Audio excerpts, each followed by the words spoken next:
कर क्या रही थी?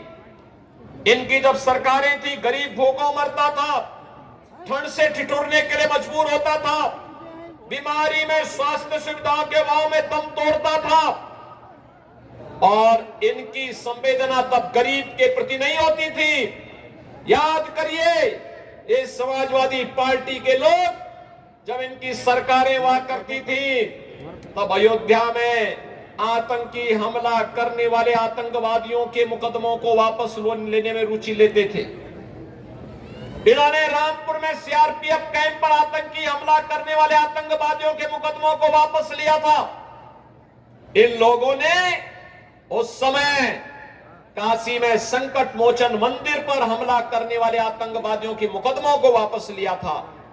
लखनऊ, अयोध्या और वाराणसी की कचहरियों पर हमला करने वाले आतंकवादियों के मुकदमों को वापस लेने का प्रयास किया था। तब हाई कोर्ट ने एक टिप्पणी की थी, माननीय न्यायालय ने कहा था कि आज इन आतंकवादियों के मुकदमों को वापस ले रहे हो, कल इन्हें पद्म पुरस्कारों से नवाजोगे। सरकार का यह कृत्य अत्यंत खतरनाक है, निंदनीय है, और कोर्ट ने कंडेम किया था समाजवादी पार्टी को। आतंकवादियों की समर्थक ऐसी समाजवादी पार्टी को क्या वोट देंगे? क्या आप वोट देंगे? क्या राम का अपमान करने वालों को क्या वोट देंगे? क्या? और बहनों और भाइयों, अब तो इन्होंने सेंध लगानी शुरू कर दी है। जब इनको लग गया कि अब कुछ नहीं होने वाला है, जनता बहरंग करने वाली है, अब ये लोग क्या करने जा रहे हैं? अब इन्होंने अपने मैनिफेस्टो में कुछ चीजों का उल्लेख किया है।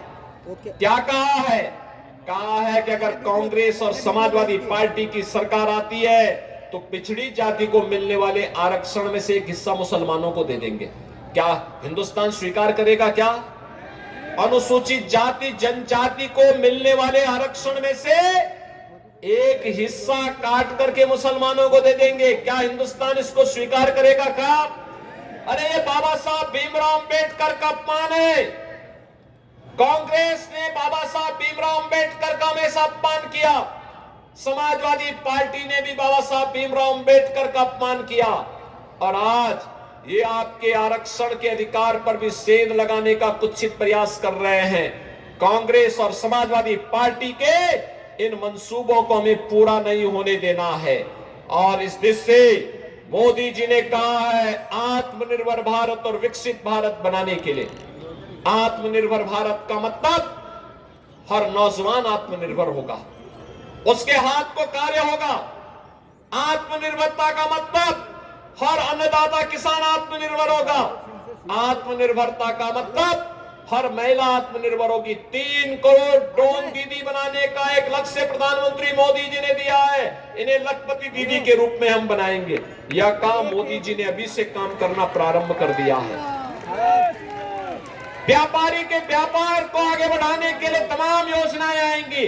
हस्तशिल्पियों का सम्मान होगा और भारत दुनिया का सिरमौर होगा। हमारा देश दुनिया का सिरमौर हो, किसको खुशी नहीं होगी? आप खुश होंगे ना हमारा देश अगर विकास करता है तो।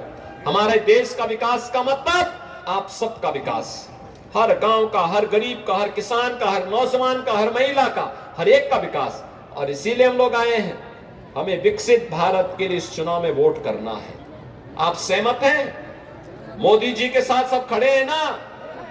मोदी जी अभी कुछ देर के बाद इटावा आने वाले हैं, मैं भी वहीं जा रहा हूं। मोदी जी के पास आपकी आवाज पहुंचनी चाहिए, पहुंच जाएगी? बहनों और भाइयों, इसके लिए आपको वोट पोल करना होगा। चुनाव के दिन चतुर्थ चरण में आपको मतदान में भाग लेना होगा। मतदान में भाग लेंगे, हर एक मतदाता को मतदान स्थल पर लेकर के जाएंगे, अशोक रावत बन करके और मोदी जी का प्रतिनिधि बन करके प्रत्येक मतदाता को मतदान केंद्र पर लेके जाएंगे। सहमत हैं? मैं आश्वस्त होकर के जाऊं, घर घर बताएंगे तो मेरे साथ बोलेंगे, भारत माता की, भारत माता की, भारत माता की। अभी चल रहे मतदान।